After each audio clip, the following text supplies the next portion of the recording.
Gracias. Muy buenos días a todas, a todos, compañeras, compañeros. Qué bueno que están ustedes en este diplomado que ofrece la Escuela Judicial Electoral, diplomado muy relevante en argumentación jurídica, y celebro mucho que ustedes se interesen por este tema que es muy útil para la práctica profesional. Entonces, como no nos hemos visto, esta es la primera vez que nos reunimos, creo que es así, ¿verdad? No hemos tenido la oportunidad de compartir. Este diplomado tiene ya algunos módulos avanzados. A mí me gustaría primero presentarme con ustedes. Yo soy el doctor Raúl Ávila Ortiz, soy profesor investigador de la Escuela Judicial Electoral y he colaborado en algunas funciones en el Tribunal Electoral. Entonces, aparte de estos temas, propiamente de disciplinas formativas, filosófico-prácticas, como la que enuncia este diplomado, pues a mí me da igual gusto poder intercambiar con ustedes algunas ideas. Por lo que antes de iniciar y para sincronizarnos, intercambiar un poquito y contextualizar, pues les preguntaría por qué les parece relevante la argumentación, algo significativo que ustedes hayan podido identificar al inicio de este diplomado, qué les ha llamado la atención. Me gustaría escucharlos un poquito y luego plantearles mi plan de sesión para esta mañana. Emanuel, ¿de qué ha ido este diplomado? ¿Por qué te ha interesado? Eh, ¿Para qué sirve la argumentación? Sí, buenos días, primero que nada. Buenos días. Pues a mí sinceramente me llama mucho lo que es la argumentación. Pues como viene el día a día, pues el abogado tiene que estar pues argumentando, ¿no?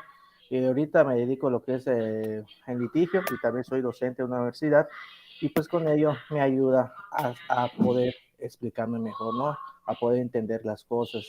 Claro, esa argumentación es la forma de que uno redacta y la otra persona puede entender lo que yo estoy escribiendo, a mi punto de vista, ¿no? Muy bien, o sea que le asignas un valor a la argumentación en términos de comunicación, es decir, que puedas expresar con claridad y orden lo que estás pensando. Esa sería la idea.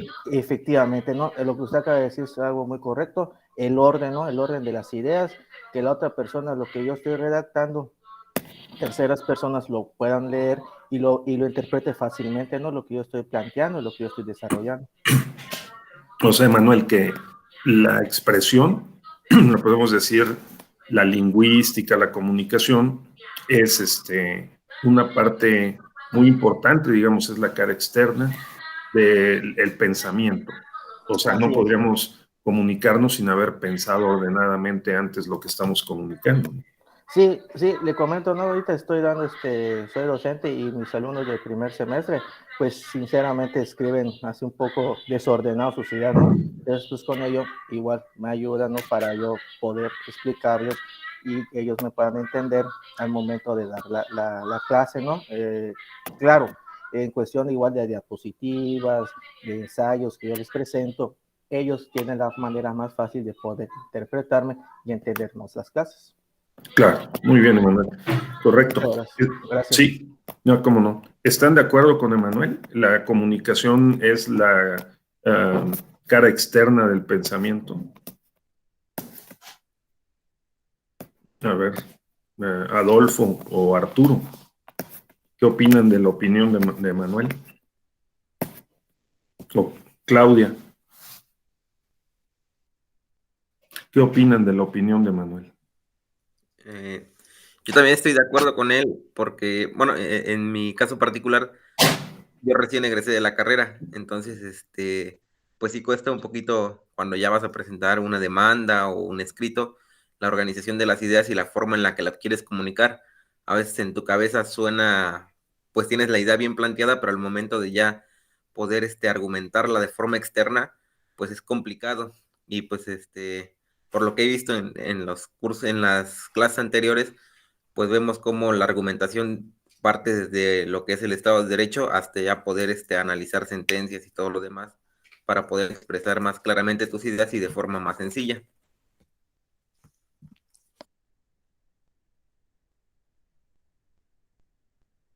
¿Le asignan un valor entonces a la lógica para poder pensar ordenadamente y comunicar con claridad las ideas? Sí, ¿Sí? sí, ¿Por qué? eh, porque O sea, perdón. adelante, adelante.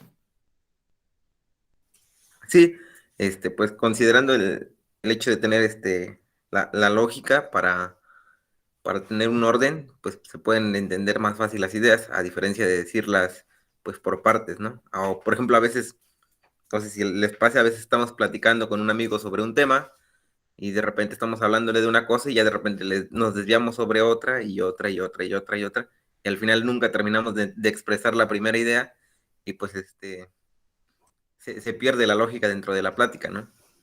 Claro, exactamente. O sea que hay que, digamos, mantener una consistencia, ¿verdad? Coherencia, que revela una estructura del pensamiento con orden.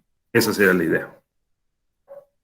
Y la argumentación, digamos, revela la estructura ordenada del pensamiento, ¿verdad? Es posible que la argumentación sin la lógica no se sostenga, o ustedes creen que se puede argumentar sin pensamiento lógico.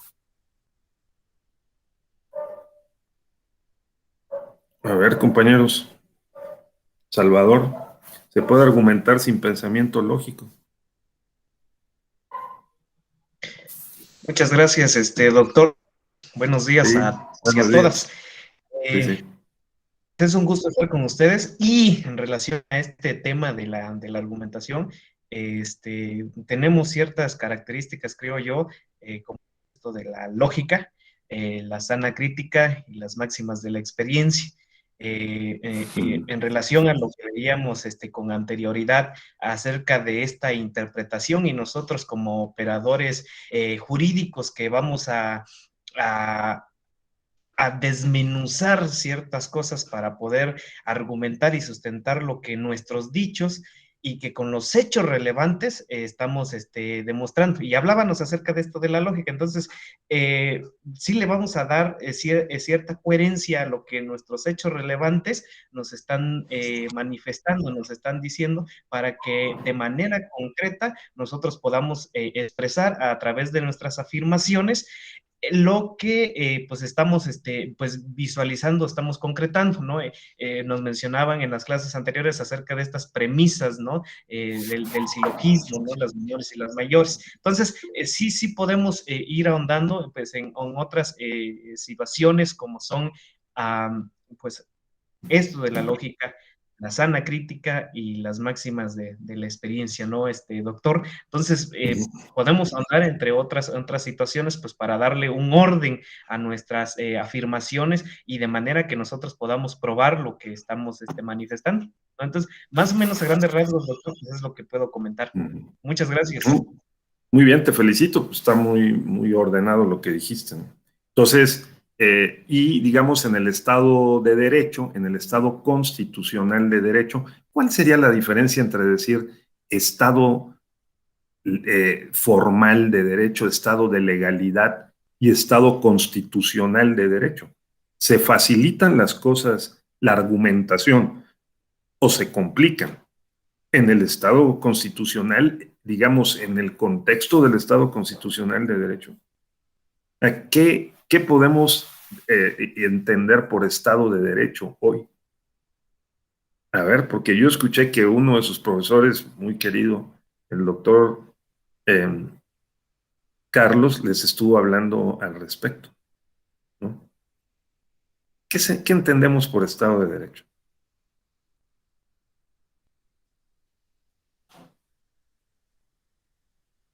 O sea, un Estado sin derecho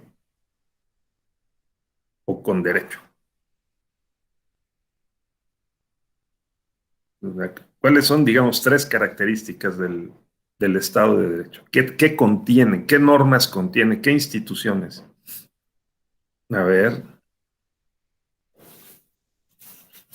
Luis, a ver, Arturo o Adolfo, Emanuel, acuérdense. Abren una constitución y ¿qué dice el primer título de la constitución? ¿A qué se refiere? A los derechos humanos. A los derechos humanos, o sea, el Estado de Derecho significa que hay derechos humanos. A ver, Samuel, sí. Que es la forma de organización del Estado, bueno, que es la forma de organización de una población, ¿no? Ese es el Estado de Derecho. Exacto, el Estado de Derecho es la organización jurídica de la sociedad, ¿verdad? Con base en que reconoce los derechos, ¿verdad? Que los escriben en la Constitución. Sí, Esa es la primera. forma, Exacto. perdón, es la Sí, forma en que una sociedad decide como autorregularse, por así decirlo, es decir, que ceden su libertad para vivir en sociedad y para vivir organizadamente. así es. Tan sencilla, Samuel, ¿no? Muy entendible. O sea, exactamente, nosotros vivimos en la sociedad que se autoorganiza entregando parte de nuestra libertad, ¿no? Porque todos los derechos tienen límites, no son absolutos, ¿verdad? Y entonces, al entregar esa parte de la libertad, nosotros confiamos en que el Estado queda sometido al derecho y va a respetar nuestros derechos, que somos los que hemos pactado en la Constitución, ¿verdad? Esa es el fundamento de el Estado constitucional. El Estado constitucional tiene como origen el pacto o el contrato en el que cedemos una parte de nuestra libertad o la soberanía que entre todos los 127 millones de mexicanos, ¿verdad?, compartimos una partecita cada uno y al nacer, por ejemplo, nos otorgan un acta de nacimiento. Al tener 18 años nosotros nos convertimos en ciudadanas, ciudadanos, y ahí si no renunciamos a la nacionalidad, aceptamos la credencial para votar, estamos en el padrón electoral, entonces nosotros tenemos activo el vínculo jurídico entre nuestra persona, a la cual se le atribuyen derechos y obligaciones, y los demás a través de la Constitución. O sea, formamos parte, en este caso, del pueblo de México, lo dice la Constitución. La palabra pueblo está en varios artículos de la Constitución. Está en el artículo 3, está en el artículo 25 de la Constitución, ¿verdad? Está en el artículo 39 de la Constitución. Nosotros integramos el pueblo de México y el pueblo de México tiene un gobierno que nosotros aceptamos expresa o implícita o tácitamente, por eso tenemos acta de nacimiento y tenemos credencial para votar, somos nacionales, mexicanos, somos ciudadanos y estamos vinculados con esa organización, Samuel, ¿sí?, que nos dimos nosotros mismos y que tenemos que renovar. Esa organización jurídico-política es el Estado, tiene varios elementos, ya sabemos que tiene orden jurídico, soberanía, pueblo, gobierno, ¿verdad? Ese territorio. Hay unos que dicen ahora la teoría moderna, contemporánea del Estado, que también la cultura es un elemento del Estado. O sea, pues la cultura y las culturas son elementos del Estado. Nosotros nos distinguimos como mexicanos por ser de una cierta forma y tener ciertas representaciones, creencias, valores. Entonces eso también forma parte del concepto del Estado en la teoría contemporánea. Entonces, bien, hasta ahí vamos. La pregunta era si es más fácil o más difícil argumentar. ¿Qué más dentro del Estado constitucional? ¿Qué más tiene el Estado constitucional? ¿Derechos nada más? ¿Entregamos el poder y que lo concentre una sola persona o un grupo de personas? ¿O lo que pactamos es que el poder esté dividido, ¿no? ¿Verdad? El poder está dividido. Ese es un segundo principio, institución muy importante del Estado constitucional. Nos reconocen los derechos, nos autorreconocemos entre todos los derechos y les ponemos garantías. ¿Cuáles son esas garantías, Luis Alberto? Aparte de la división de poderes, ¿no? A ver. Bueno, el garantizar, para empezar, que el Estado solo se puede desarrollar dentro de los límites del mismo derecho.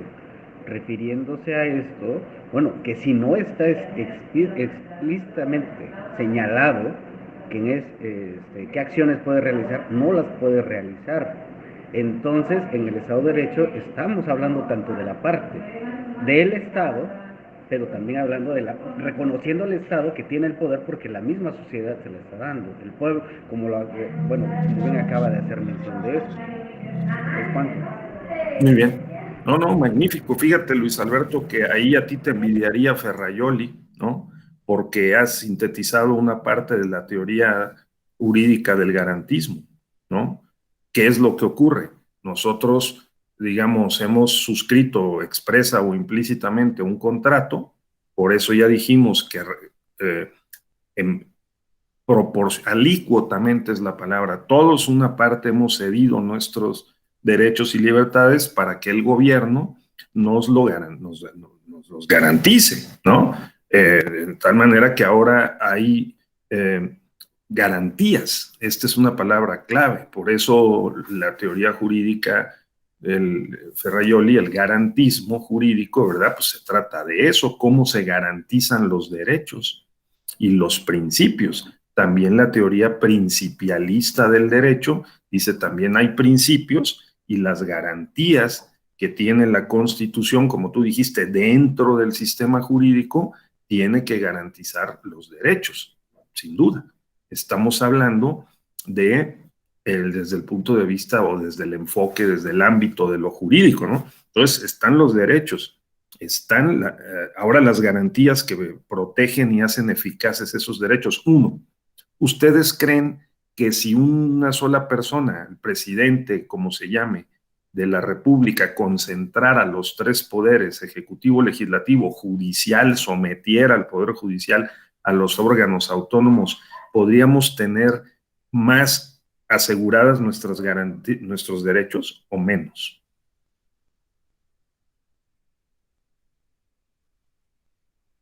Parece que la Constitución y las constituciones dicen si se divide el poder, aunque ninguna persona concentra dos o más poderes, tenemos más garantías para los derechos, ¿no? Ese es un principio fundamental del Estado constitucional contemporáneo. Segundo, si llega a haber invasiones de competencias entre un poder y otro, tenemos garantías para poderlos corregir, para poder corregir esa desviación de competencias. Si al legislar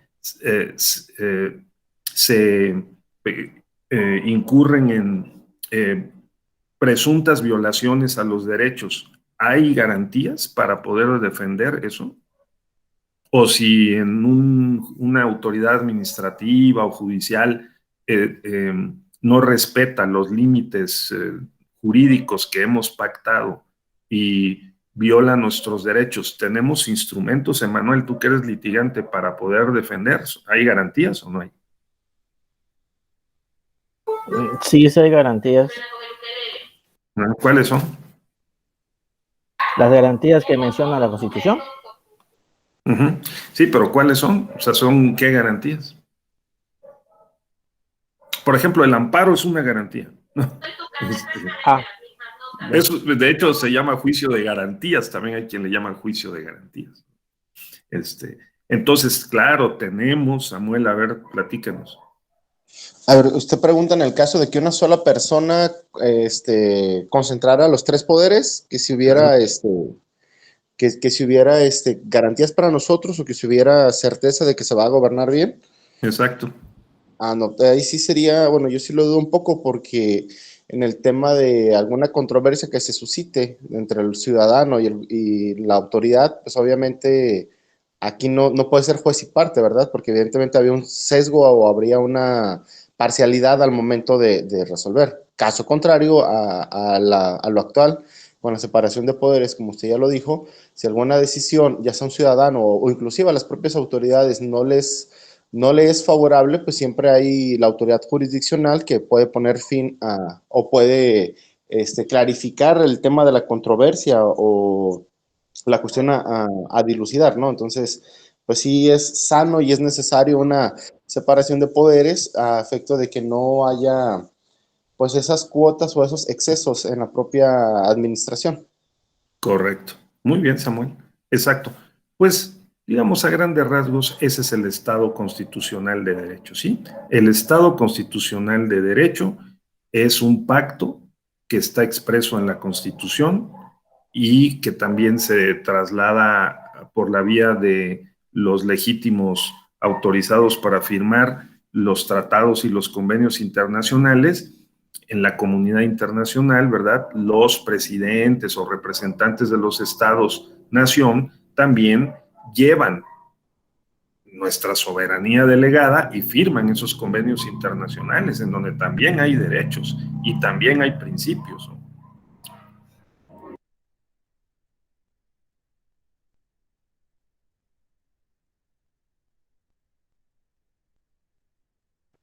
Ya, entonces, el Estado constitucional de derecho, pues primero tiene una constitución, ¿no? Luego hay una organización del Estado, precisamente, que incluye otra vez derechos, incluye división de poderes, incluye garantías constitucionales por si esa división de poderes se altera y lesiona los derechos o los principios.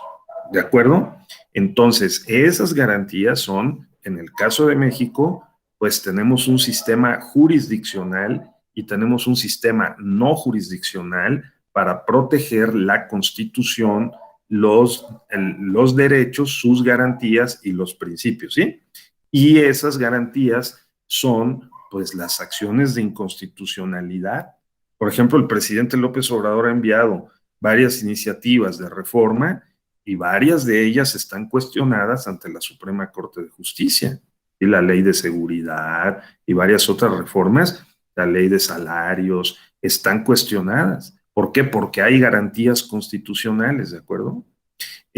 Las controversias constitucionales, si un poder u otro invade una competencia y hay una duda o se cuestiona que le corresponde no a un gobierno del estado, sino a un municipio, o le corresponde a la federación, no a un estado, entonces también tenemos las controversias constitucionales, ¿sí? Bueno, en materia de amparo, pues ya ustedes saben el amparo directo y el amparo indirecto, tenemos estos dos instrumentos, generalmente contra sentencias definitivas o contra actos y resoluciones que se dan a lo largo de un juicio, ¿no? Amparo directo, amparo indirecto, ante tribunal colegiado o ante juzgado de distrito. Son garantías constitucionales de carácter judicial y jurisdiccional. Tenemos otras. A ver, en materia electoral, tenemos por lo menos 9 medios de impugnación que se usan con mucha frecuencia, ¿no? El juicio de la ciudadanía, el juicio de revisión constitucional, el juicio de inconformidad, el recurso de reconsideración, el procedimiento administrativo sancionador, el recurso de revisión contra de la resolución que le recae el proceso electoral sancionado. Entonces, tenemos toda una gama de medios de impugnación para controlar la posible presunta violación de los derechos en el Estado constitucional. Y luego, aparte, pues tenemos otros. Por ejemplo, estamos inaugurando la pregunta constitucional, ¿sí?, para la consulta popular que resolvió la Suprema Corte, que es otro medio de impugnación, es otra garantía constitucional, y tenemos todavía otra, que es la que se está discutiendo en estos días, que es la revocación del mandato, ¿no? Acaba de establecer, ayer el INE está por aplicar la sentencia de la Sala Superior, que es una garantía constitucional de que la revocación no tendrá lugar el 27 de marzo, sino la siguiente semana, el 4 de abril. Entonces, todas esas son garantías del Estado constitucional. El Estado constitucional, a diferencia del Estado de legalidad, es que el Estado de legalidad se puede llenar con cualquier contenido, pero el Estado constitucional, el único contenido válido, el único juego admisible en la ciudad es el juego democrático, ¿de acuerdo?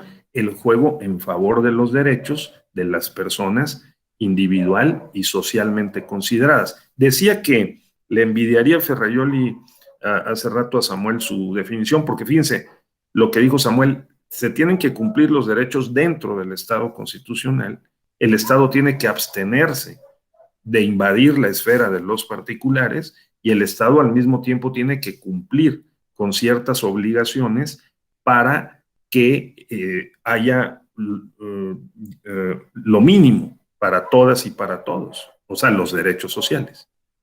Eso es un componente muy importante del Estado constitucional, ¿sí? Abstenerse de invadir la esfera de los particulares, o sea, por ejemplo, no limitar la libertad de expresión, no restringir injustificadamente la libertad de tránsito, ¿no? Y no restringir la libertad de trabajo. Y por el otro lado, sí prestar servicios públicos de manera regular y con calidad. Ese es el Estado constitucional, que, digamos, equilibra, balancea los derechos individuales y los derechos sociales, ¿sí? Exacto. Ahora, ¿por qué es importante la argumentación en el Estado constitucional? A ver, yo les digo, yo estudié mi carrera de Derecho en los años 80 y no había clases de argumentación. ¿Por qué creen ustedes que en los últimos 20 años nos llenamos de diplomados, cursos, maestrías y hasta hay doctorados en argumentación? ¿A qué lo atribuyen? ¿Alguien que infiera un poco qué es lo que tenemos desde hace 20 o 30 años que no teníamos antes y que hacía innecesaria la argumentación? No había cursos de argumentación. ¿Por qué creen? La mayoría son muy jóvenes, entonces no lo pueden, no lo pueden inferir, ¿no? De la experiencia.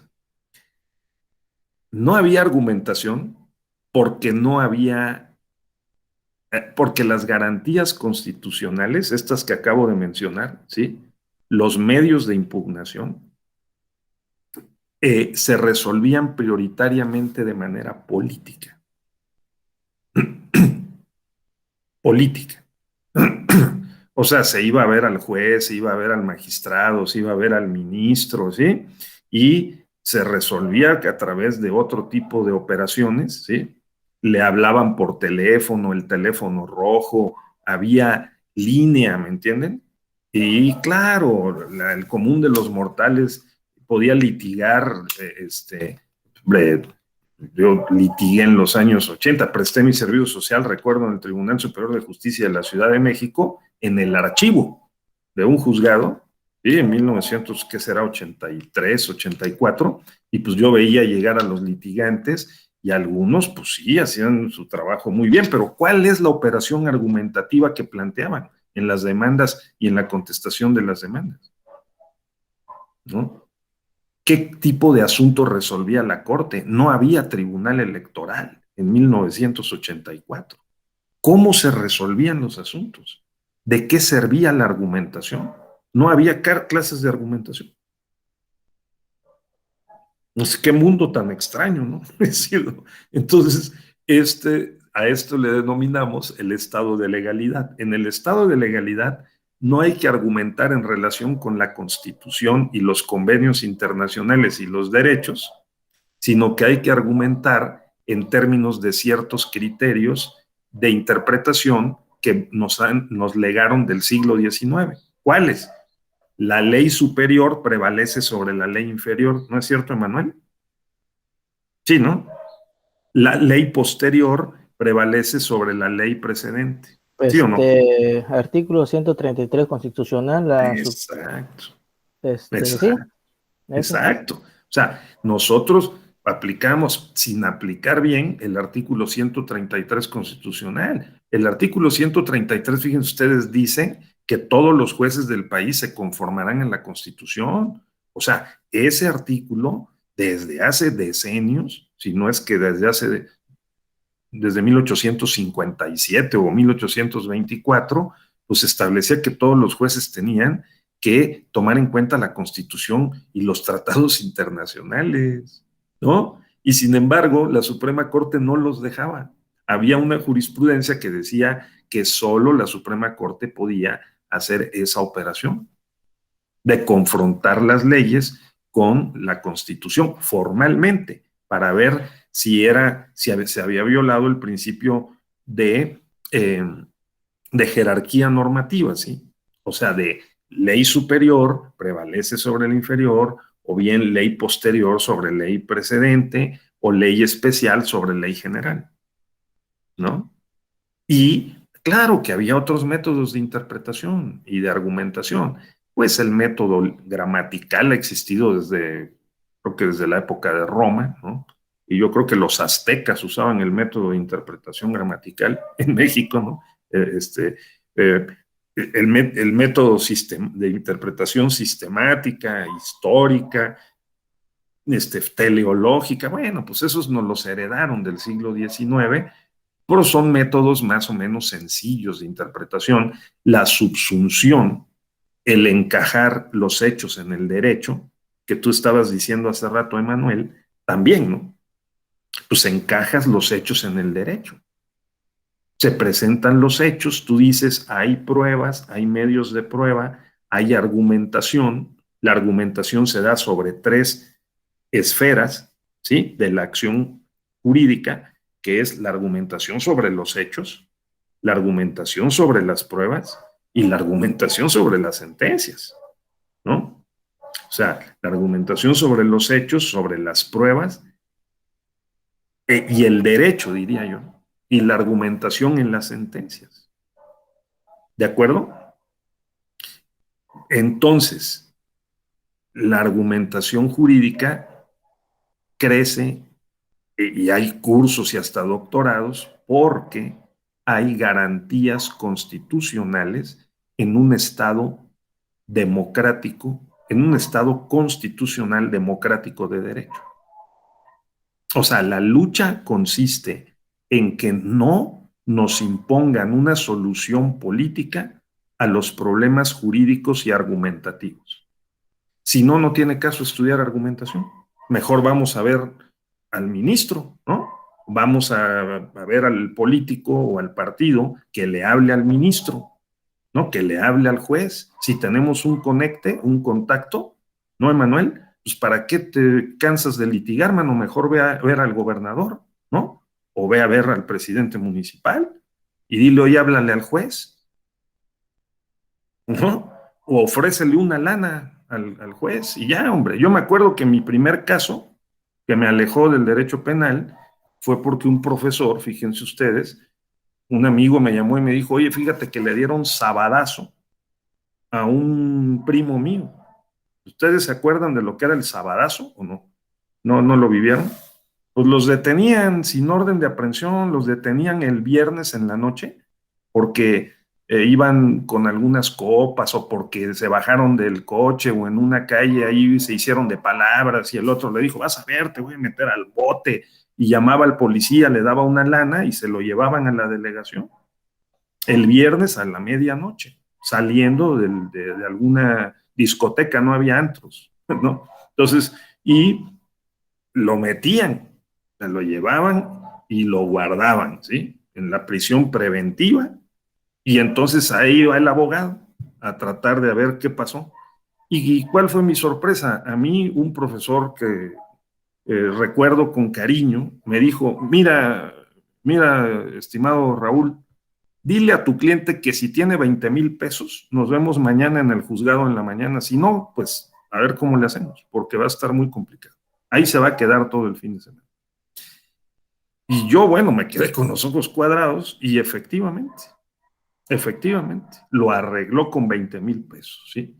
¿Qué fue lo que pasó? El Ministerio Público arregló todo, hizo la declaración, hizo el acta y ordenó que lo sacaran.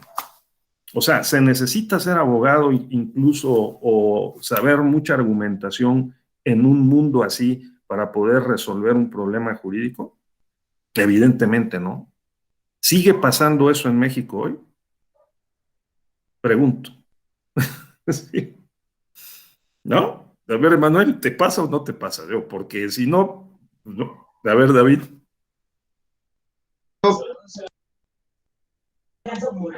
Yo creo, profesor, que se está equivocando de país. Eso en este país no pasa. Muy bien. Bueno, Sí, lamentablemente sí.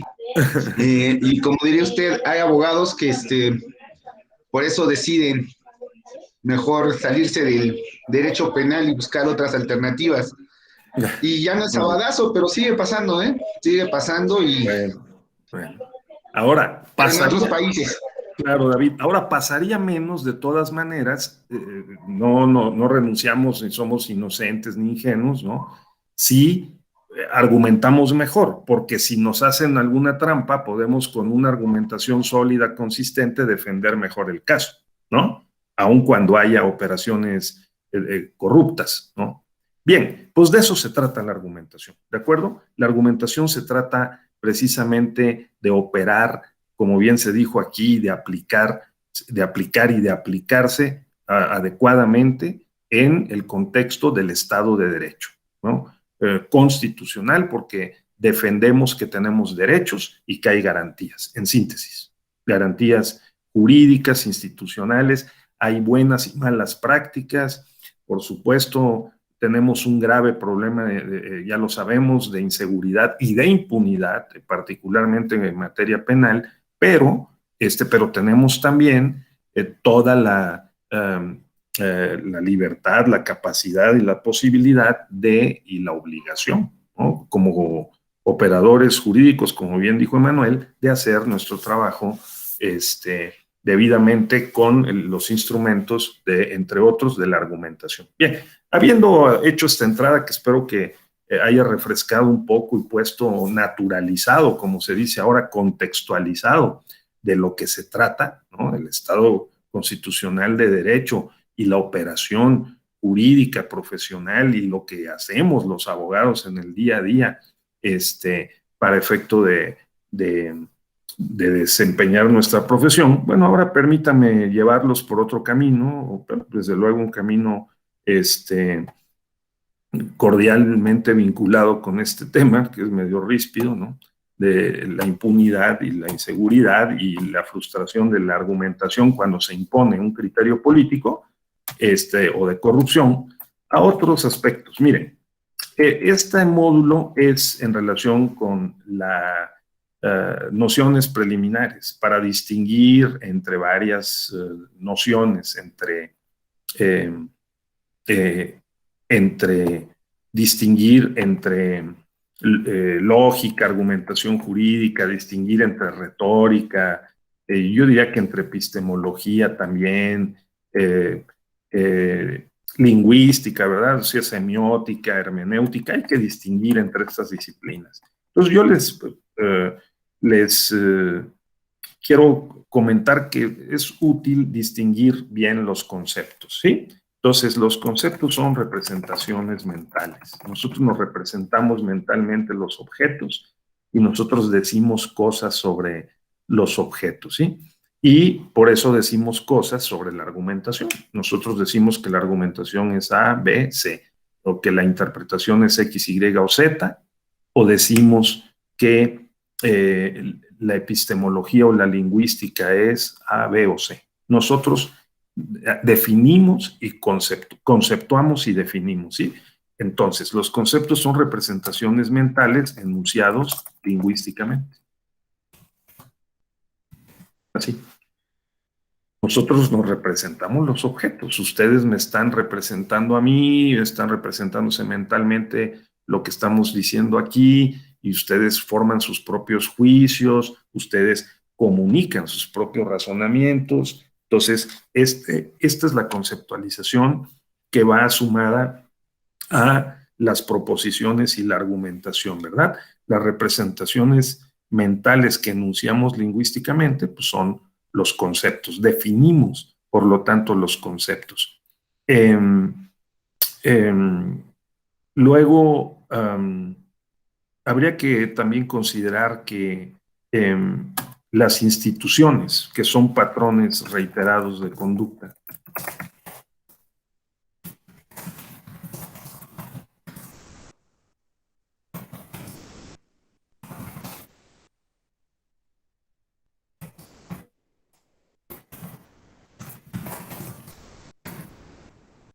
Las instituciones que son patrones reiterados de conducta, que reducen el conflicto y aumentan la cooperación, vean cualquiera. La familia debe reducir el conflicto y aumentar la cooperación. Si no, entonces algo no funciona en la familia.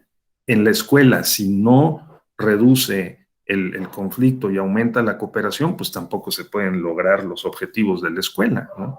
Y en el Estado constitucional, pues también. Por eso se cuestiona el Estado de Derecho en el que hoy vivimos, porque pues hay mucha inseguridad, violencia, parece que el Estado no cumple, o el gobierno, ¿verdad? O los gobiernos no cumplen adecuadamente con esa función, pero la idea es que sí la cumplan, y para eso creamos las instituciones, pues las instituciones del Poder Ejecutivo, Legislativo, Judicial. ¿Qué patrones reiterados de conducta? Pues que haya elecciones cada 6 años, cada 3 años, que el voto sea libre, auténtico, periódico, personal, intransferible, secreto, directo. Esas son patrones reiterados de conducta. Sale la convocatoria para las elecciones, vamos a las urnas, votamos, se cuentan los votos, son patrones reiterados de conducta. Por lo tanto, son instituciones, ¿sí? Y si no tuviéramos eso, entonces el conflicto sería mayor. Si así hay conflictos, imagínense sin eso. Nos pelearíamos abiertamente en la calle por los recursos y por el acceso al poder mandar a otros, ¿no? Entonces, las instituciones lo que hacen es reducir el conflicto y aumentar la cooperación con ciertos objetivos, ¿no? Le podemos poner aquí, sin duda, con ciertos, y aumentar la cooperación para ciertos fines, que están, pues, en la Constitución, desde luego. Luego, esos conceptos y esas instituciones se dan en el contexto, ¿verdad? ¿Qué es un contexto? Pues el contexto son las condiciones o circunstancias en las que, o circunstancias históricas y sociales en las que operan los conceptos y las instituciones. ¿Qué quiero decir con esto? Pues quiero decir que hay circunstancias que van con el tiempo cambiando y los conceptos también van cambiando. Y la importancia y la utilidad de los conceptos también y de las instituciones también. ¿Con esto qué pretendo? Con esto lo que pretendo decir es que nosotros, los sujetos que pensamos, las personas, vamos cambiando dependiendo de la época, del tiempo y las circunstancias y los contextos, vamos cambiando los conceptos, su importancia, su prioridad, incluso su significado, ¿sí? Luego entonces, les digo que antes ni se mencionaba la palabra argumentación. Ahora es una palabra que está en la mente, en la comunicación jurídica y no jurídica de manera constante, ¿sí? Entonces, ¿por qué? Pues porque algo ha de haber pasado que nos sirve mucho utilizar, aprender, practicar con la argumentación. Por lo tanto, tenemos que tener presente, yo esto se los recomiendo, que bueno, no es lo mismo la forma como se pensaba en la lógica, en la argumentación, en la retórica, en el mundo antiguo que hoy día. Entonces, así, por ejemplo, en el mundo antiguo, en Grecia, siglo IV, ¿sí? Antes de Cristo, desde luego, ¿no? Allí apareció la filosofía. Siglo IV, es la época de Sócrates, Platón, Aristóteles, ¿sí? Es la época de los sofistas, la lucha entre los socráticos y los sofistas por establecer cuál es la definición, el significado y el alcance de la lógica. Aristóteles nos legó el organón, tratado de lógica, ¿sí? vigente durante siglos, desaparecido durante siglos antes de la época medieval, pero recuperado y luego desarrollado e incluso actualizado y digamos, enmendado, complementado por otros grandes lógicos, ¿sí? Entonces, muy importante que esta discusión entre el ámbito y el significado de la argumentación, de la lógica, de la dialéctica, eso apareció en los registros de nuestra cultura, civilización occidental, ¿verdad? No tenemos lamentablemente un documento igual procedente del, de la cultura madre de los olmecas o de los teotihuacanos o de los aztecas o de los zapotecas, pues lamentablemente no. No tenemos un libro de lógica. Tenemos el libro de lógica que lo pueden ir a comprar, lo pueden bajar de internet, que es el libro de lógica de Aristóteles. Entonces ese es el que en la primaria, secundaria, cuando llevamos nuestras primeras clases de lógica, pues nos enseñan, si es que nos acordamos, porque luego no la tuvimos, una materia que se llamaba lógica, ¿no? Y en esa se supone que nos debieron enseñar los conceptos básicos de lo que estudia la lógica. Ya cuando estamos en la carrera de Derecho decimos, ah, caray, era bien importante la lógica. Y si tenemos la fortuna de tener una materia o un profesor que se interese por la lógica o que exista la materia en el plan de estudios, pues qué bueno. Pero si no, nos puede pasar de noche. Y después, pues tenemos que venir a la escuela judicial, por fortuna. Existen estos diplomados de lógica, argumentación, epistemología y otros más, ¿sí? Pero noten ustedes la laguna, compañeras, compañeros, en la cual nos ahogamos todos, ¿eh? No nada más los que hoy son alumnos, no, los que ayer fuimos alumnos, los que hoy somos profesores, ustedes también, varios de ustedes son profesores, pues tenemos una enorme laguna, y esa laguna consiste en que no conocemos la lógica, la disciplina, salvo excepciones, pero no la conocemos. Y entonces deberíamos conocerla, porque con la lógica están construidas las teorías, están construidas los saberes, lo acordamos aquí al inicio de la sesión, ¿no es cierto? Entonces, nos viene de Grecia, siglo IV antes de Cristo, ¿sí? El organón de Aristóteles, ¿sí?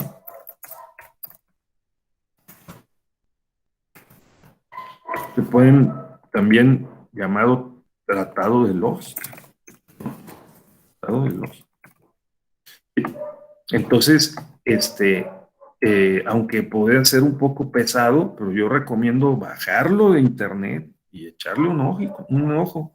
Está dividido en varias partes, analíticos primeros, analíticos segundos, ¿no? La tópica, la retórica, ahí están las bases de la lógica.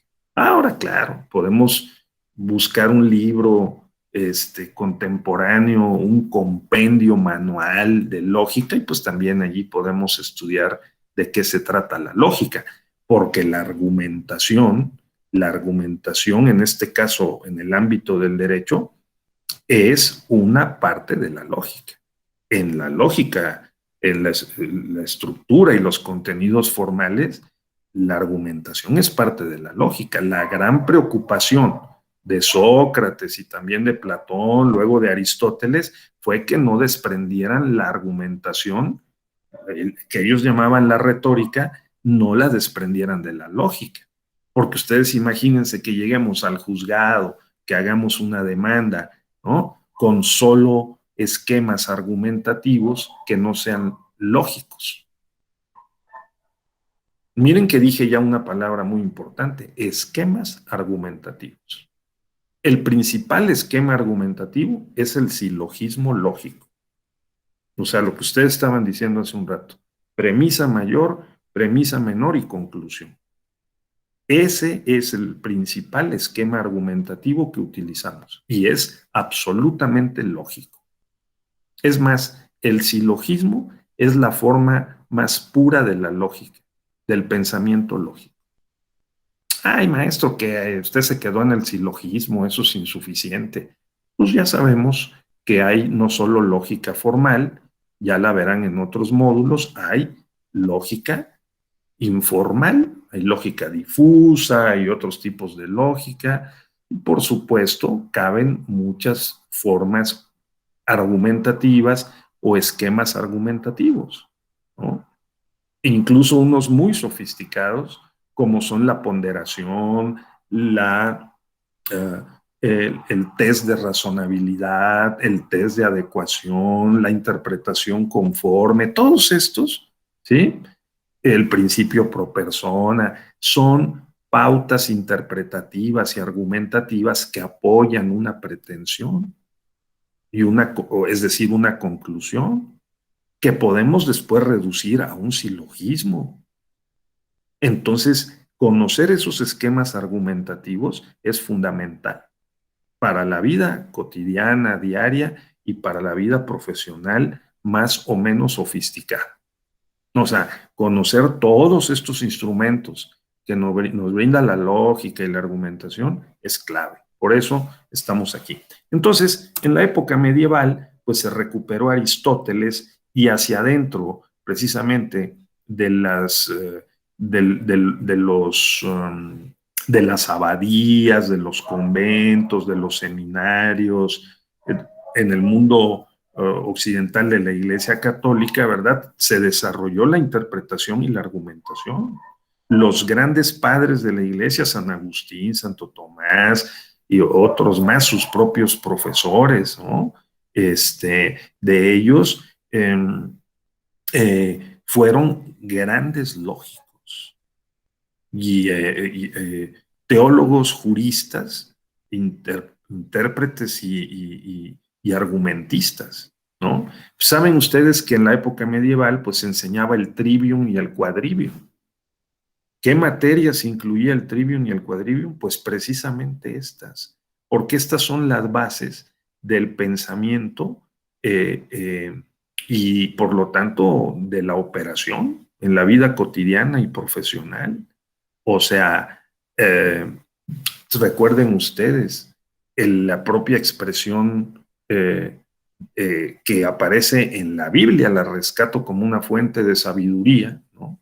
En donde establece, recuerden ustedes la frase de Jesús, aprended gramática que lo demás se os dará por añadidura. O sea, ¿qué es eso? Si no es aprender a pensar y a escribir de manera lógica, ordenada, ¿sí? Y a justificar los juicios o las proposiciones que uno enuncia lingüísticamente y que son el resultado de un pensamiento ordenado. Aprended gramática, que lo demás se os dará por añadidura. Que fue lo que estamos discutiendo al principio de la sesión. Creo que hubo un consenso de que la comunicación argumentativa, digamos, en un sentido argumentativo, que es sentido de ataque y defensa, ¿no? De persuasión, tiene como base el pensamiento lógico. Yo defiendo eso y creo que, pues, es bastante justificable. Entonces, en la época medieval, pues fíjense ustedes, ¿no? El trivium y el quadrivium. Pues lógica, argumentación, retórica, matemática, ¿no? Álgebra, o sea, el aprender a tener un pensamiento ordenado. Sin eso, lo demás es muy complicado, como dijo Jesús, ¿no? Entonces, luego, pues en el mundo moderno, pues tenemos ya el desarrollo de la lógica formal e informal, desde luego, ¿no? Ya dijimos que por lógica informal podemos entender aquellas formas de pensar que se construyen esquemas argumentativos, ¿no? Que son más allá del silogismo, que sobre todo en la premisa mayor, ahí la que dice todo hombre es racional, Juan es hombre, por lo tanto es racional, o todo ser humano es racional, Marta es ser humano, por lo tanto es racional, ¿verdad? Ese silogismo, noten ustedes que en la conclusión necesariamente está al menos uno de los términos que está en la premisa o en las conclusiones. Esa es la característica del silogismo. O sea, si todo ser humano es racional y si Juan es ser humano, entonces Juan es racional. Noten cómo en la conclusión Juan es racional. Racional está en la premisa menor, ¿verdad? O incluso está en las dos. En la premisa mayor, todo ser humano es racional y Juan es racional, entonces Juan es ser humano. Al revés, todo ser humano es racional, Juan es un ser humano, Juan es racional. Racional está en la premisa mayor y está en la conclusión. El esquema argumentativo silogístico, obligatoriamente, por eso es obligatorio, y se le conoce como obligatorio.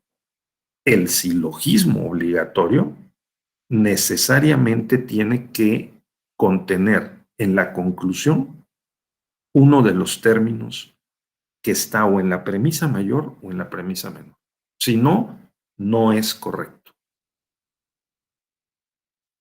Ahora, hay silogismos que no son obligatorios. Son los silogismos potestativos. O sea, son esquemas argumentativos que en la premisa mayor, fíjense ustedes, se les puede colocar algunos otros elementos. Por ejemplo, si llueve mañana, si no llueve mañana, saldré a la calle. No llovió, entonces saldré a la calle. No llueve, saldré a la calle. ¿Verdad? Si no llueve mañana, saldré a la calle. No llovió, saldré a la calle. O salí, o salgo a la calle. Sí, pero ¿qué tal si ponemos en la premisa mayor? Si no llueve mañana, y sí hay sol, y sí tengo dinero, y sí pasan por mí, y sí hay condiciones, entonces saldré a la calle. Ese ya no es un silogismo obligatorio. Ese es un silogismo potestativo. Ese es muy importante porque cuando el cliente viene a vernos al despacho o cuando nosotros vamos con el juez y presentamos una demanda o el juez tiene que resolver en la sentencia, tenemos que identificar qué tipo de esquema argumentativo estamos usando, nos están planteando o con cuál los jueces están resolviendo. Porque habría que identificar si hay factores potenciales que puedan ser incorporados a la premisa mayor para poder generar una conclusión válida y verdadera. Esto es importantísimo, por ejemplo, para los fiscales, para los policías, porque tienen que hacer ese tipo de inferencias deductivas, ¿sí? De silogismos más abiertos, potestativos, para poder establecer una presunción de responsabilidad. El fiscal decirle al juez, dado que tengo los elementos 1, 2, 3, 4, 5 y 6, considero que es altamente probable que este sujeto sea responsable, ¿sí? Y por lo tanto solicita al juez la vinculación a proceso, ¿no? Solicita al juez la vinculación a proceso, ¿sí? Entonces, no, también el abogado, decía yo, cuando recibe al cliente, pues le pregunta que le relate los hechos. El médico nos dice que le relatemos los síntomas, los hechos. El abogado también, ¿no? Entonces el arquitecto, oye, bueno, y a ver cómo quieres la casa, le relatan los hechos, los proyectos, lo que quieren en el terreno, y el profesionista recoge esos hechos y los traslada con un esquema mental, ¿sí? A, pues, un silogismo potestativo o bien obligatorio. El silogismo potestativo es, acuérdense ustedes, dame los hechos y yo te daré el derecho, ¿no? Si dame los hechos y yo te daré el derecho sigue siendo válido, entonces el silogismo potestativo es muy importante, porque en la premisa mayor debemos de recabar, como lo hace el abogado litigante cuando recibe al cliente, dame los hechos, las pruebas que tengas y si no, vamos a buscarlas, las vamos a constituir las pruebas, vamos a afinarlas y las vamos a presentar, ¿sí? En el juicio. Porque tenemos que probar la presunta responsabilidad o tenemos que probar que tú tienes razón y el juez nos debe dar la razón. Entonces, sin la argumentación lógica, no vamos a llegar lejos. Tenemos que conocer más de los silogismos y de la lógica formal e informal, despacio, analíticamente, con menos palabras y con más pensamiento, ¿sí? Para poder darle al clavo. Entonces, hoy, pues tenemos, ¿verdad? Estos instrumentos. En la época o en el contexto contemporáneo, ahora tengo que, bueno, tenemos varias disciplinas. Tenemos 5, perdón. La epistemología, la lógica, la metodología, la hermenéutica y la ética. Y estamos ubicados aquí, ¿no? Y entre la lógica y la hermenéutica, porque adentro de la hermenéutica está la interpretación y la argumentación. ¿De acuerdo? Hoy tenemos por lo menos estas 5 disciplinas dialogando en lo que he llamado o podemos identificar como el pentágono de disciplinas filosófico-prácticas. Porque pues, la filosofía no es más que el uso del saber en beneficio práctico de todos. Entonces, lo que debemos nosotros coadyuvar con el juez a encontrar la verdad. Para eso le presentamos la demanda, no para engañarlo. Nosotros vamos pretendiendo que le vamos a decir al juez que tenemos la razón, que nuestro cliente tiene la razón, el candidato, el partido, o la institución, o el medio de comunicación, el que ha sido sancionado, o el que considera que tiene un derecho dentro del Estado constitucional, ¿no? Un derecho a votar, ser votado, asociarse con fines políticos, afiliarse o desafiliarse a un partido, ejercer un cargo sin violencia, de género o no de género, ¿sí? Entonces, todas estas se le van y se le presentan al juez en un medio impugnativo, por ejemplo, en materia electoral, ¿no? De los 9 medios impugnativos que mencioné, con la pretensión de que nos den la razón. Y para eso nosotros tenemos que formular muy bien la pretensión y llevar muy bien afinados los argumentos, con base en esquemas argumentativos, que forman parte de una estrategia argumentativa. ¿De acuerdo? La estrategia argumentativa es, digamos, el conjunto de los esquemas argumentativos que sostienen la pretensión. Si nosotros antes de escribir la demanda nos sentamos a pensar y analíticamente construir la estrategia argumentativa con base en esos esquemas argumentativos, ¿verdad? Identificamos los métodos y las técnicas de interpretación que vamos a usar y podemos ser capaces de interpretar y argumentar sobre los hechos, las pruebas y el derecho. Podemos incluso predecir qué nos va a decir el juez en la sentencia, que es la gran definición de uno de los más importantes ministros que ha tenido la Corte en los Estados Unidos, que es Oliver Wendell Holmes, o fue Oliver Wendell Holmes, ¿sí? ¿Y qué fue qué? ¿Qué dijo Oliver Wendell Holmes? ¿No? Lo que el derecho es lo que los jueces dirán. Lo que los jueces dirán es el derecho que realmente es, el que se aplica al caso concreto. Entonces, si nosotros somos capaces de predecir lo que los jueces dirán, como dijo Miguel Carbonell, ya lo dijo la Corte, ¿no? Entonces, si ya lo dijo la Corte o ya lo dijo la Sala Superior, entonces lo más probable es que lo vuelva a decir, ¿no? Bajo el principio, pues, justamente de previsibilidad, de certeza, de seguridad jurídica, que es parte del Estado constitucional de derecho. Luego, entonces, si nosotros conocemos la jurisprudencia, como dijo Jesucristo, conoce la jurisprudencia, que lo demás se os dará por añadidura, ¿no? O sea, si no sabemos qué dijo la Corte, qué dijo la Interamericana o qué dijo la Sala Superior en materia electoral, pues tenemos una pequeña laguna, ¿sí, no? Sí. Entonces, eso. Quiero destacar, y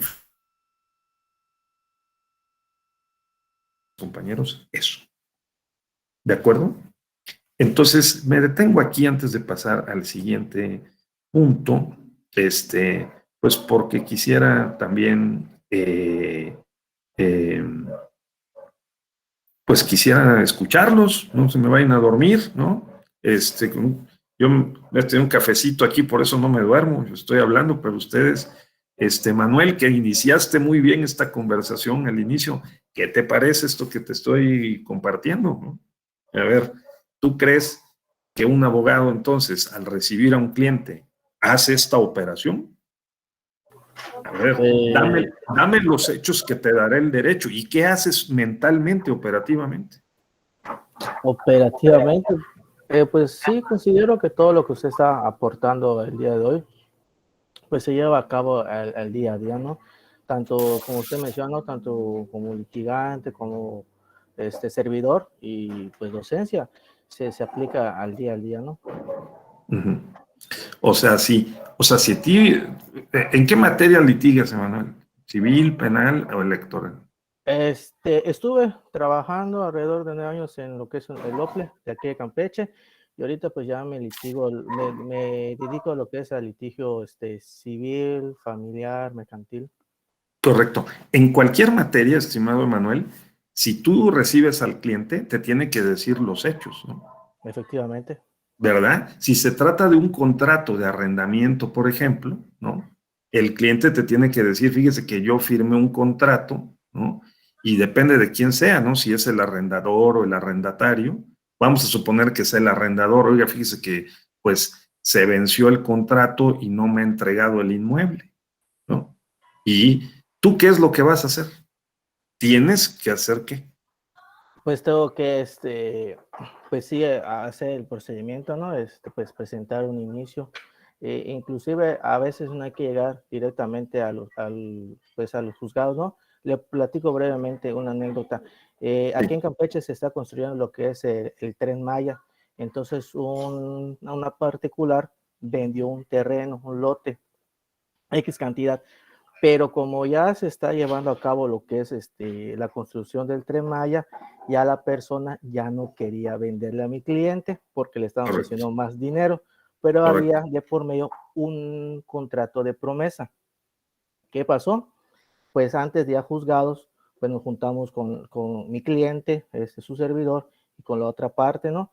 Entonces de ahí ellos pues llegaron a un arreglo. ¿Sabes qué? Discúlpame, pues me están pagando más por esta parte, ¿no? Por otro lado, por decirlo así coloquialmente, y te ofrezco pues otro terreno en otro lado, otra ubicación, y con pues un descuento, ¿no? Por decirlo así. Entonces mi cliente aceptó y ya nos llevamos a juzgado, ¿no? Entonces, igual no es tanto ir directamente con el juzgador, sino también se puede llevar a cabo, ¿no? Entre los particulares sin tener la autoridad de por medio. No, claro, muy bien. Una conciliación, ¿no? Así, Entre, sí, una amigable composición, o sea, o medios alternativos de solución de conflictos, ¿no? Que hagas pues una conciliación o una negociación, un tanto, digamos, informal entre las partes, que para eso también los abogados, pues debemos estar dotados de estas herramientas, ¿no? De poder poner a dialogar a las partes en conflicto y tratar de no llegar al juzgado. Miren que están abogados de trabajo y podría ser más complicado y costoso, digamos, ¿no? Los juzgados civiles, familiares, por fortuna, en materia electoral, aparte de que no hay rezago, pues los tiempos son cortos y se tiene que resolver sí o sí antes de que tomen posesión, por ejemplo, o antes de que ya sea materialmente imposible, digamos, reparar, ¿no? El daño o volver a la situación que se tenía antes de que se causara, de que tuviera lugar el acto, porque en materia electoral pues no se suspenden los efectos de los actos y las resoluciones por el hecho de que el juicio esté en trámite, ¿no? Entonces esa es una condición muy particular del derecho procesal, en este caso electoral. Pero muy bien, Emanuel, o sea, a ti te llega el cliente y tú te traes los hechos, te trae unos documentos, te tiene que traer el contrato, ¿no? La promesa de compraventa, algún documento, y con base en ese, tú que conoces el marco jurídico, lo puedes encajar, digamos, hacer una primera operación de subsunción y decir, si es que el marco jurídico dice A y entonces B, y aquí estoy viendo que efectivamente el contrato ya expiró y no le entregan el bien, pues entonces ve. La consecuencia es que hay que exigir que la devolución del bien, y uno lo puede lograr por medios informales o bien acudiendo a la instancia jurisdiccional, ¿no es cierto? Esa es una operación de subsunción sencilla en donde las circunstancias de tiempo, modo, lugar, ¿verdad? Los hechos y su objetivación en un documento que puede ser un contrato, pues se encaja de manera relativamente fácil en el marco jurídico. Y hay veces ni tan fácil. Uno dice, ay, sí, la subsunción, pero no es tan fácil. Hay subsunciones complejas también, ¿no?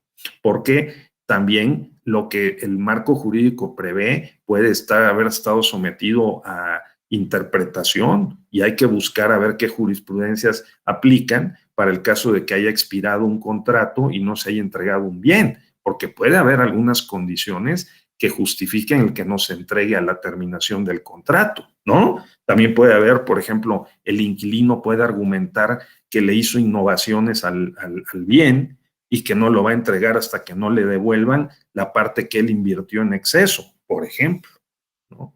Y entonces comenzará un litigio para determinar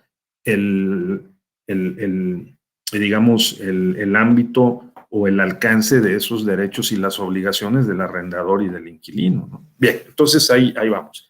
Pues lo mismo pasa en la materia electoral. Esto es entonces la operación logística básica de la argumentación, ¿sí?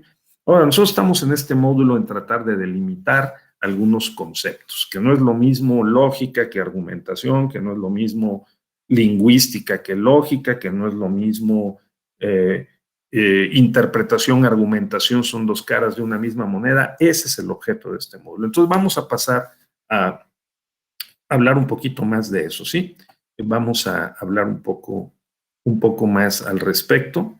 Eh, eh, entonces, vamos a ver. ¿Ahí lo están viendo? Entonces. No. Bueno. No. Sí, permítame un segundo. Sí, entonces, bueno, aquí la idea es que tenemos 5 disciplinas. Estas 5 disciplinas, que dijimos, las vamos a distinguir de una manera sencilla. Una es epistemología, ¿de acuerdo? Primera es epistemología. Segunda disciplina es la lógica. Segunda disciplina, la lógica. Aquí está. Ahora sí, ¿verdad? Tercera disciplina sería la metodología. Vamos a subir aquí esto. Luego tenemos la cuarta disciplina, que es la hermenéutica.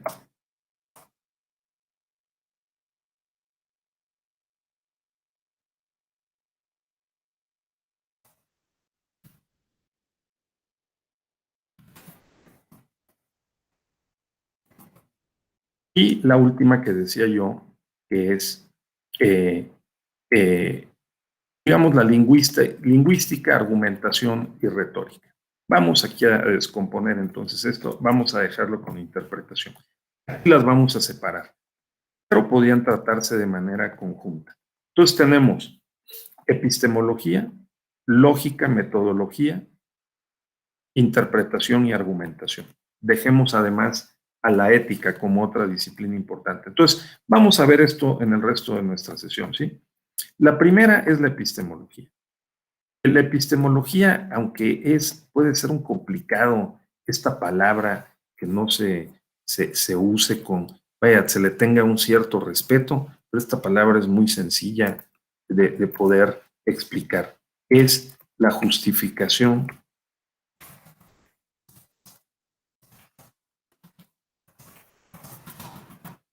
de lo que creemos que es verdad. Nosotros creemos que es verdad alguna cosa. Creemos que es verdad lo que nos dijo el cliente, de que el contrato se venció y que él tiene derecho a que le desocupen el inmueble que estaba rentado. Y nosotros lo que tenemos que hacer como abogados es justificar la pretensión del cliente. ¿Cómo la vamos a justificar? Necesitamos las pruebas, que nos traiga el contrato. Nosotros necesitamos ver el marco jurídico, necesitamos examinar la jurisprudencia y tomar una decisión interpretativa. Sí podemos ganar el juicio, si nos vamos al juicio, y podemos lograr la desocupación del inmueble. Esa es la decisión interpretativa sobre los hechos y las pruebas y el marco jurídico. Ya estamos haciendo un argumento, o sea, tenemos una pretensión basada en una justificación. Esa justificación está dada porque interpretamos los hechos, los documentos o medios de prueba y el marco jurídico aplicable. Entonces, la epistemología a lo que se dedica es a alertarnos sobre esa operación. ¿De acuerdo? La epistemología lo que hace es verificar que las condiciones bajo las cuales nosotros decimos que algo es verdad, en efecto lo es. Y eso cruza por todas, además, para ilustrar coloquialmente, todas las actividades y los actos de la vida. Pues nosotros nos la pasamos diciendo cosas que pueden o no ser ciertas, ¿no? Que pueden o no corresponder con los hechos o con la realidad. Ese trabajo de verificación de que lo que decimos se corresponda con la realidad, con los hechos, con las pruebas, ese es el trabajo de la epistemología. Así de sencillo, ¿sí? O sea, la epistemología responde a las preguntas: ¿es posible conocer algo? ¿Dónde se origina el conocimiento? Particularmente, ¿qué es la verdad? ¿Sí? Y esta que me interesa mucho que ustedes tengan presente, ¿no? ¿Cuáles son las condiciones bajo las cuales es posible determinar que una creencia que consideramos verdadera está justificada? Y la justificación, ¿no?, solamente se puede lograr a través de garantías. Por eso el Estado constitucional de derecho tiene garantías. Si no, no se justifica. Y lo que decimos tiene que tener garantías. Si le llevamos una demanda al juez pues tiene que portar garantías. ¿Cuáles son en este terreno que estamos pisando de la argumentación jurídica esas garantías? Pues son las garantías lógicas, metodológicas, ¿sí? Hermenéuticas y hasta éticas, ¿sí? Que forman la base que nos permite estar seguros de que sabemos algo, seguros de que el cliente nos está diciendo la verdad, no nos viene a contar una historia, un cuento, que nosotros, o como se dice, ¿no? La teoría del caso, sino nos viene con una narrativa que hay que verificar para llevarla con el juez, o si, como dijo aquí nuestro compañero, llevarla con la otra parte. Oye, él me viene a decir que tú le debes, él me viene a decir que tú tienes una obligación con él, y el otro puede decir, oye, fíjate que no, yo tengo una obligación no absoluta, sino relativa, él me quiere cobrar lo que yo en parte ya le pagué. Entonces, tenemos que verificar. Ese es el trabajo de la epistemología, ayudarnos a que estemos seguros. El juez también lo tiene que hacer. El secretario de estudio y cuenta, el asesor que le dice al que toma la decisión, le tiene que acercar la argumentación con garantías lógicas, metodológicas, ¿no? E interpretativas. No le puede decir, sí, fíjense que hay que hacer esto. ¿Por qué? Pues no sé por qué, pero hay que hacerlo. No. O sea, orden en la sala, ¿no? O que aportemos algunos elementos que fácilmente nos los van a derribar con una contraargumentación. No es la materia de este módulo, pero hay que ver qué tipos de argumentos hay, qué esquemas argumentativos de ataque y de contraataque. Y luego, cómo presentamos la estrategia para que sea persuasiva, ¿no?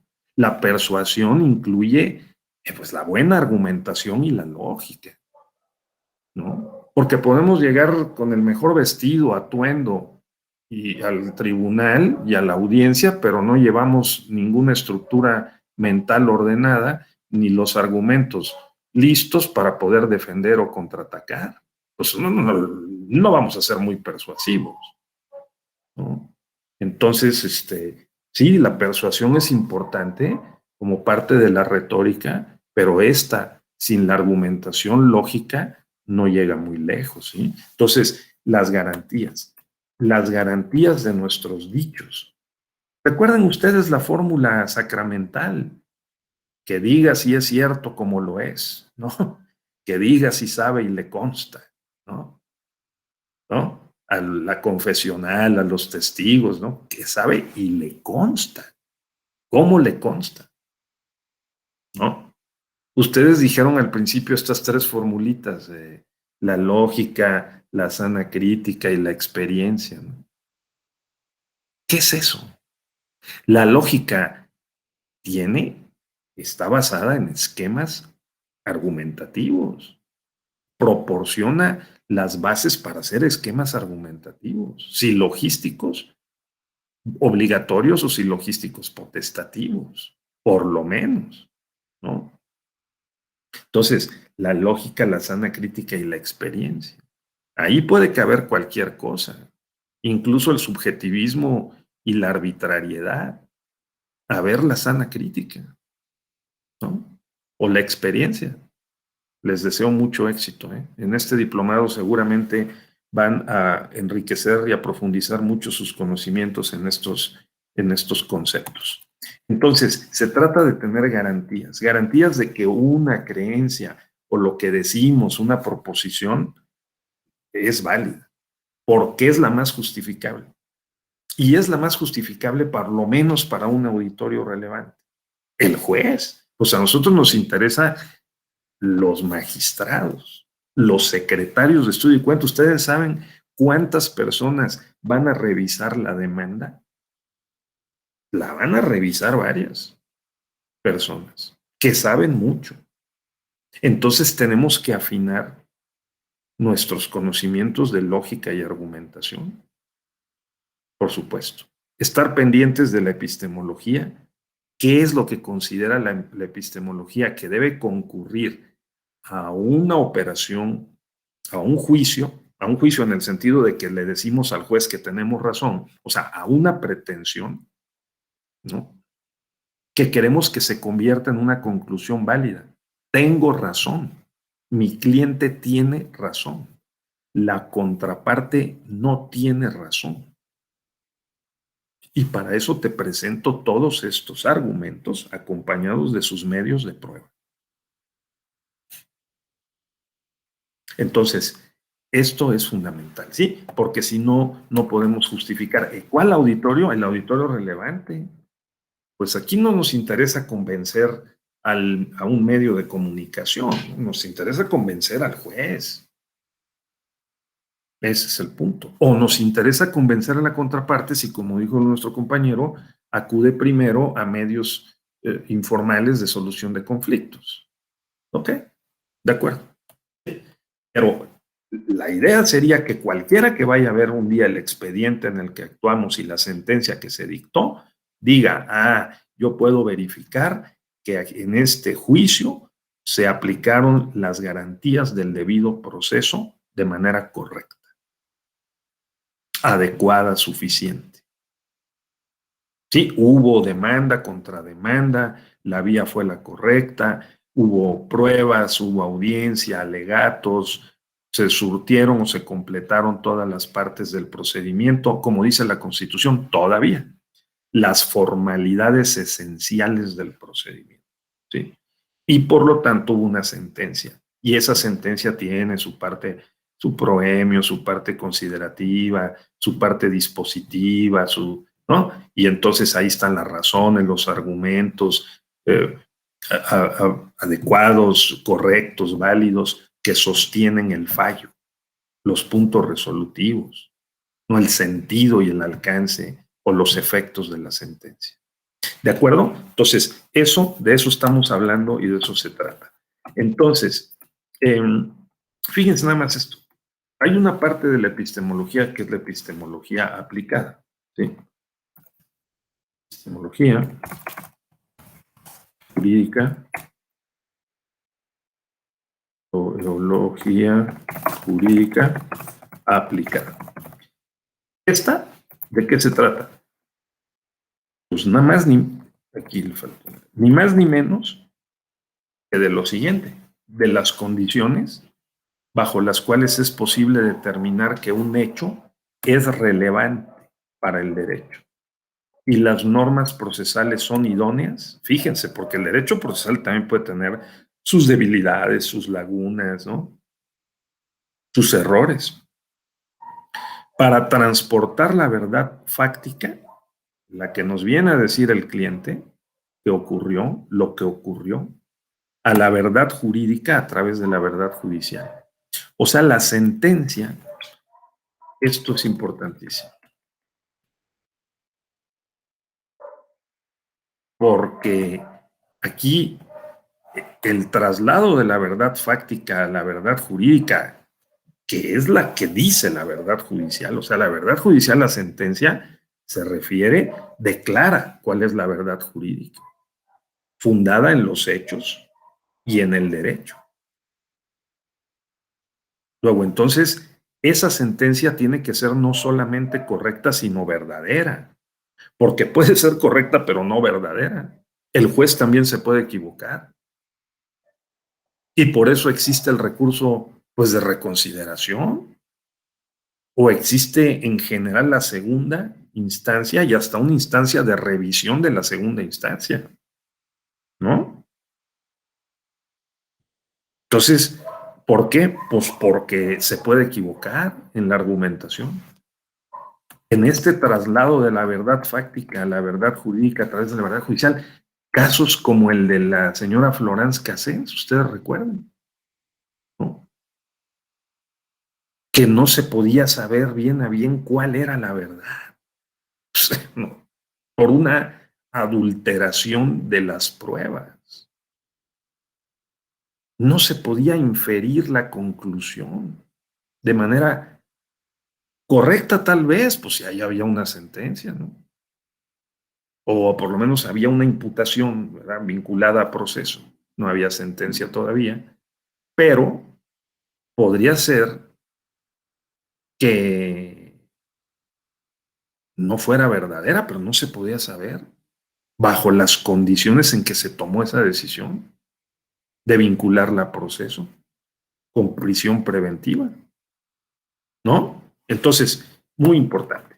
Luego la lógica, pues ya sabemos, ya dijimos, estudia la estructura formal de los pensamientos, la relación entre el sujeto y el objeto que está envuelta en esos pensamientos, porque tenemos que hacer referencia pues a la realidad, a los hechos. Nosotros hablamos sobre un mundo natural o un mundo cultural en el caso del derecho, pero tenemos que, digamos, hacerlo con corrección y ofreciendo las garantías de que lo que estamos diciendo es verdad. Si decimos que Juan es inteligente, pues debemos de tener algunos elementos para sostenerlo, ¿no?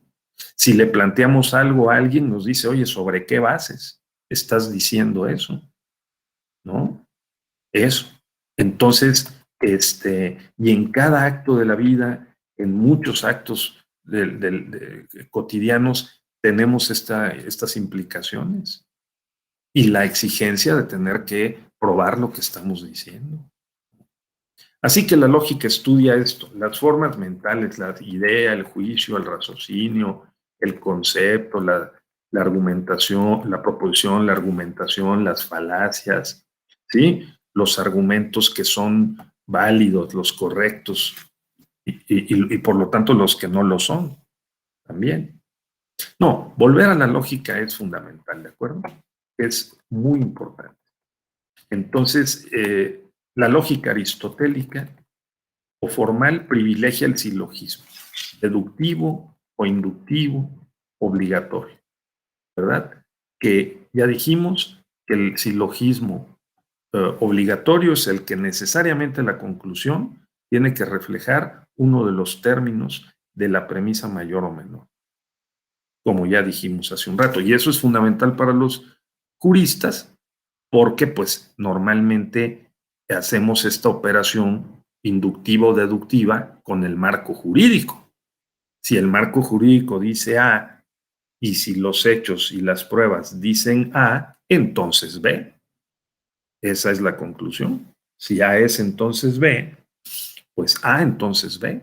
Nuestra conclusión silogísticamente refleja uno de los términos de la premisa, en este caso de la premisa mayor, porque la disposición legislativa dice el que priva de la vida a otro debe ser sancionado con prisión,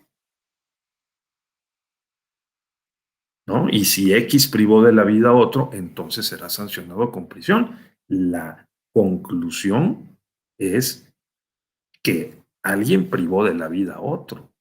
Y esa operación subsuntiva, pues es la primera y más concreta operación silogística que hacemos, ¿no? ¿De acuerdo? Eso es. Luego podemos encadenar varios silogismos y podemos tener argumentos encadenados, subordinados se llaman, ¿sí? Que esto hay que tener cuidado. Los argumentos independientes, los argumentos subordinados y los argumentos paralelos. Hay que saber identificar, reconstruir y evaluar los argumentos. Es clave. Esas tres operaciones son clave para poder saber qué depende de qué. ¿Cuál fue la causa de cuál efecto? ¿No? Porque en un esquema argumentativo tenemos que identificar precisamente cuáles son las operaciones, ¿verdad? Sí, la nociología que nos comenta un compañero aquí, le hemos puesto nombres también que han sido traducidos de otros idiomas, ¿sí? La gnoseología es la epistemología, digamos, en una corriente del mundo anglosajón. La gnoseología hace referencia a las operaciones mentales correctas, ¿sí? Y a la posibilidad de no equivocarse en esas operaciones mentales, que es, digamos, la epistemología en su cara interna de las operaciones mentales, que pueden estar afectadas hasta por el sistema nervioso, ¿no? Entonces, por las emociones, por la voluntad, por el estado de ánimo, puede afectar la forma como razonamos. La nociología tiene que ver con la percepción, la memoria, los recuerdos, las emociones, ¿sí? Los juicios. La epistemología tiene más que ver con la cara externa de esas operaciones mentales, ¿sí? La nociología está más cerca al concepto de cognición y la epistemología está más cerca a el concepto, los conceptos lógicos que mencioné, ¿sí? Definición, proposición, argumentación, ¿sí? Y falacias, ¿no? Entonces, hay en la epistemología dos grandes corrientes, los internistas y los externistas. Los internistas que aplican una mayor importancia, prioridad a esas operaciones cognitivas, ¿sí? Lógicas, que se hagan bien y que no estén viciadas por factores como los que ya mencioné, ¿no? Desde el estado de ánimo, emociones o alguna otra. Mientras que el externalismo en epistemología es dónde están las garantías en la comunicación, ¿sí? Y en la argumentación y la comunicación o en la lingüística, si ustedes quieren, de que esas operaciones mentales estuvieron correctamente realizadas. Estas son dos caras de una misma moneda, ¿no? Por eso yo inicié preguntándole, y me contestó un compañero muy atentamente, que cuando él veía los trabajos de sus alumnos, dice, pues yo, caray, me quedo muy preocupado porque en algunos no les entiendo. Entonces la comunicación revela una cognición insuficiente, digamos, o incorrecta, ¿no? Así que podemos hurgar por los dos lados. Por el lado del externismo, externalismo en la comunicación de esas operaciones cognitivas, ¿verdad? O directamente tratar de penetrar claro que se requiere más entrenamiento en psicología, ¿sí? Para penetrar en los procesos cognitivos. Eso es. Entonces, espero haber dado resultado, haber dado respuesta. Y pues nos vamos acercando al final. La metodología, pues, son justamente las estrategias, los métodos, procedimientos, las técnicas, ¿sí? Que son aceptados generalmente por una comunidad de practicantes, los métodos de investigación cuantitativa, cualitativa, cómo medir, cómo evaluar, los cómo, ¿sí? Que la epistemología verifica. Los cómo hacemos A, cómo hacemos B, cómo diseñamos la rúbrica del diplomado en argumentación, cómo, ¿no? Entonces, esa es una metodología. Hay una metodología para hacer la rúbrica, ¿no? Hay una metodología para formular los reactivos. Entonces, ese cómo es la metodología. Lo estudia la metodología. Obviamente está vinculada con la lógica y con la epistemología, ¿no? ¿Cómo procedemos? Primero A, luego B, luego C, o al revés. O el orden de los factores no altera el producto, ¿no? Porque luego sí lo altera, ¿eh? Claro, ¿no?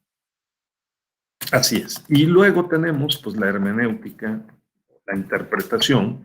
Algunos dicen la semiología, ciencia y arte que estudia los signos de la vida social, lo más amplio, descifra los sentidos de todo símbolo que se usa para comunicar más allá del lenguaje.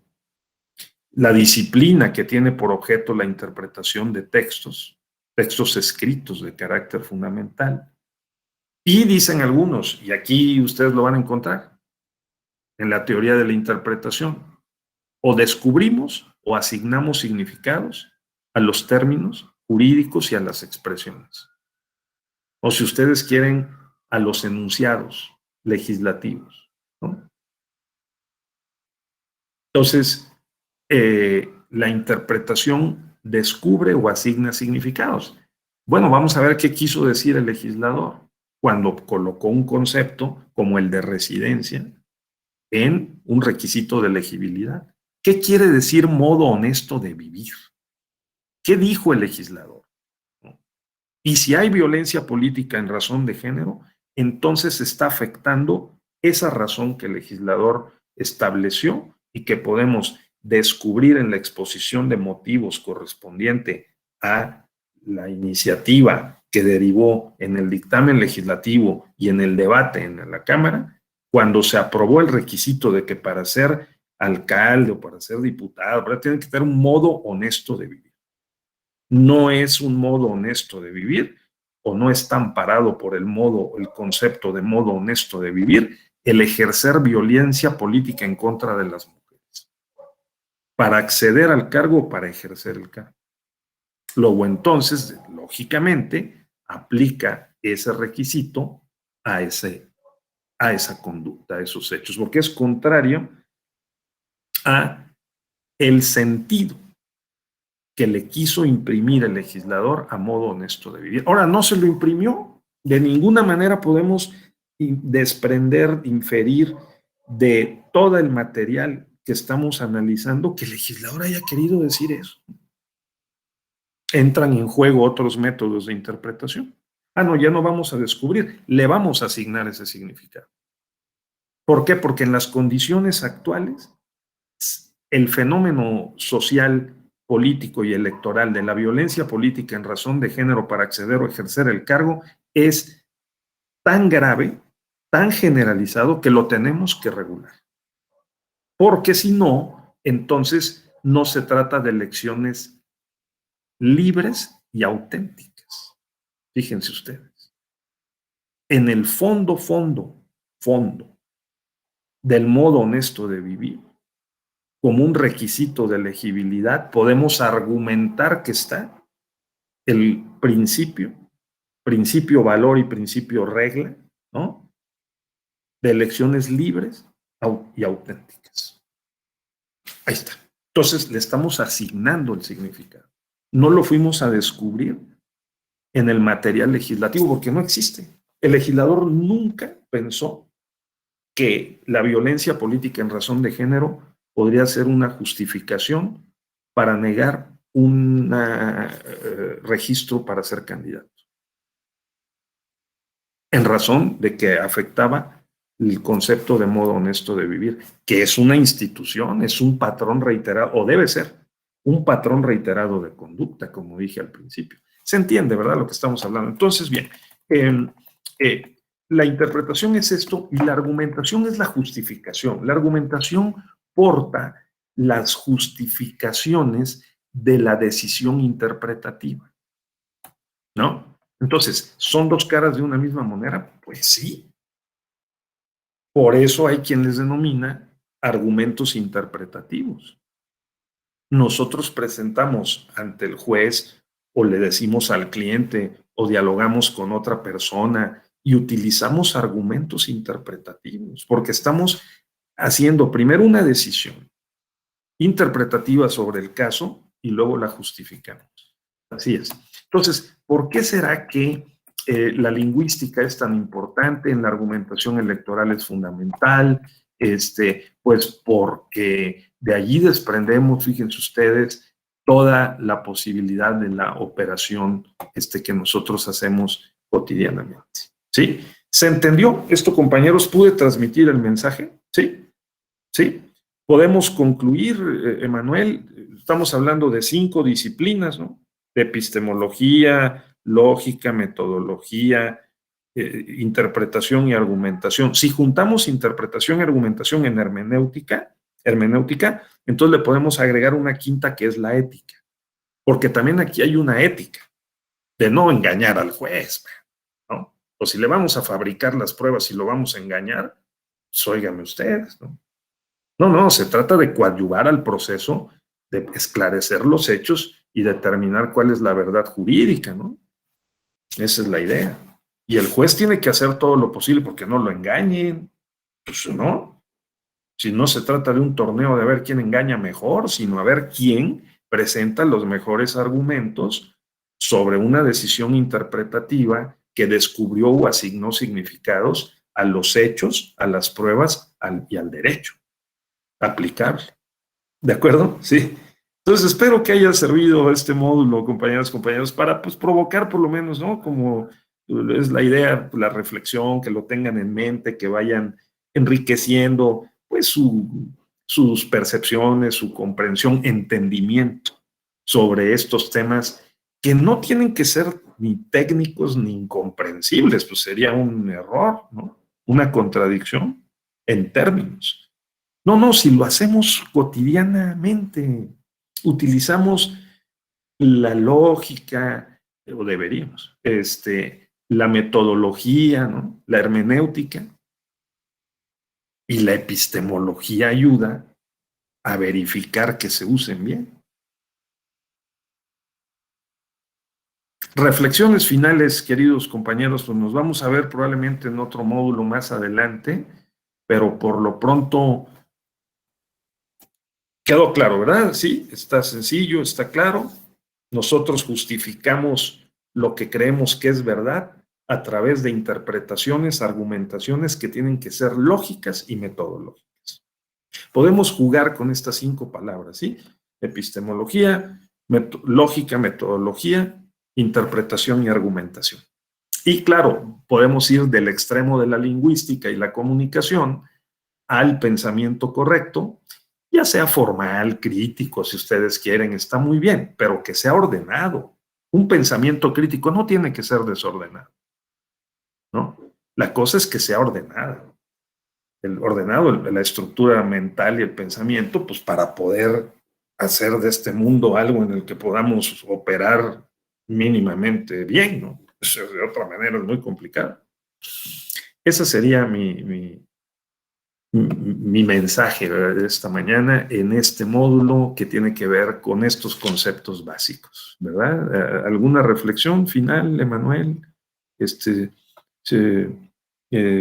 Salvador, ¿cómo lo ves, mano? ¿Bien? Pues ahora sí que tiene lógica el interrelacionar estos 5 puntas del pentágono, ¿o no? Pues por mi parte, pues agradecerle, ¿no?, el tiempo que nos está proporcionando.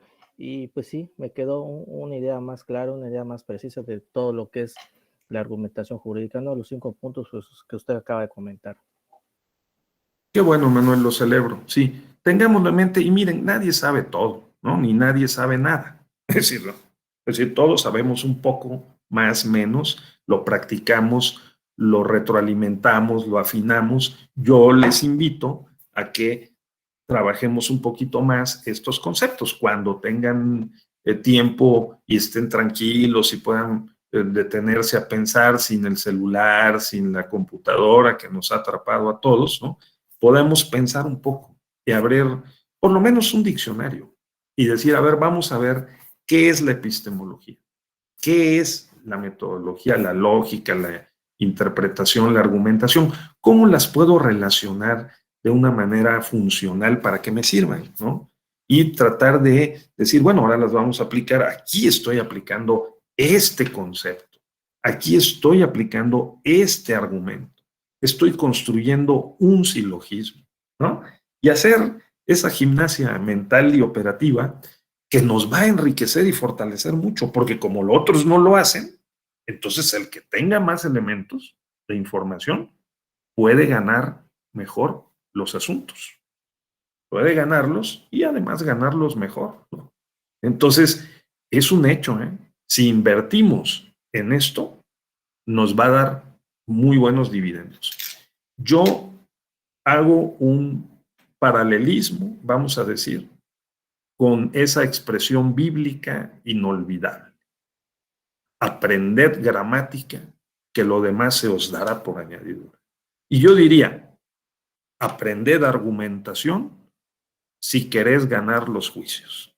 Sino porque sin eso, pues va a estar más complicado. Y la argumentación tiene su base, o sea, la otra cara de la moneda es la interpretación y es la metodología, la lógica y la epistemología. ¿De acuerdo? Pues aquí llegamos, no lo olviden, esto, si quieren mantener en mente, aprender gramática y aprender argumentación. Lo demás se os dará por añadidura.